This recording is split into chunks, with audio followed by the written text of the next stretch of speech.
Questions past you. So tell us a little bit about the project that you worked on. Okay, so my research was a qualitative research which was dealing with the spoken language features used by the teachers and the students. Actually, I'm really interested in working on children, but I think teachers' input can influence the students' utterances. So I decided to focus on both teachers and the students. And my research questions are what kind of spoken language features used by the teachers and what kind of spoken language features used by the children. Okay, so what's really helpful about this, right, is she's looking at both teachers and students. So she may have an article or even two articles that will come out of this. One that might be published in a journal about teachers and one that might be published in a journal about student learning. We know what your research questions were. Tell us a little bit about the participants and the kinds of data that you collected. Okay, so the participants were 11 kindergartners and 5 teachers in an immersion school, because here my context is in bilingualism. So I tried to focus on teachers and the students in immersion school. And the data that I collected is through field notes, so I observe every day. And then from audio and video recordings, I think those are the main data collection, because through that I could capture both teachers and students' utterances.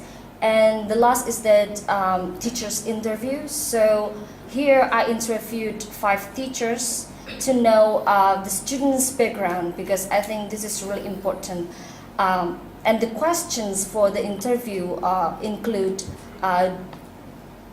whether they use English or Indonesian or even Japanese at home, and whether they have access in English at home, and etc. How much time did you spend at the school? Like how many days? It's about 8 days, so 2 weeks. Okay. Around 2 weeks. And were they 2 weeks in a row or were they separated? Did time pass before you went back?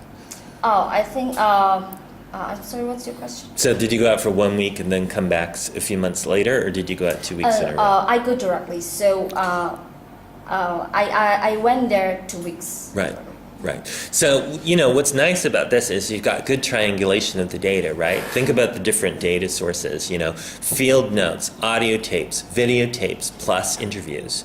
We've got teacher to researcher interaction. We have teacher-student interaction. We understand the background. And what's kind of neat about this is potentially Pastja could publish about this, but go back next year or 2 years from now. And then she might have, new findings, because it would be data collected over time.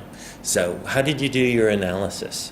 I did by first transcribing the teachers and students' utterances, and it's about 100 pages for transcripts. And then I code the categories. So from the teachers and students' utterances, I code into some categories. And then after that, I categorize, because my focus is on spoken language features, so I try to list kind of categories that come up. And then after that, I sort the frequency of occurrence to know how many times they use this category and how many times they use other categories. Okay. So I think that's really important, because the teacher's input was found really influence the students' utterances. Right. So this is interesting, because without having really read the project, what you can hear is there seems to be some quantitative work going on here. Maybe potentially that could be a separate article. There seem to be different categories. Potentially they could be different articles. So we'll have to come back to this maybe in a separate video. And the last question is this work significant? So was there any big surprise or something that you think other people would want to know about? I think it's really surprising knowing that the teacher's input really influenced the students' utterances, because the more the teachers produce certain categories, the more the students also produce that categories. Okay. That's I really surprised of knowing that. Right. So it seems that we've got a significant finding. So hopefully, by observing these kinds of guidelines, you'll have at least one, if not more, articles that might be publishable. Thanks, Pastor. Thank you so much.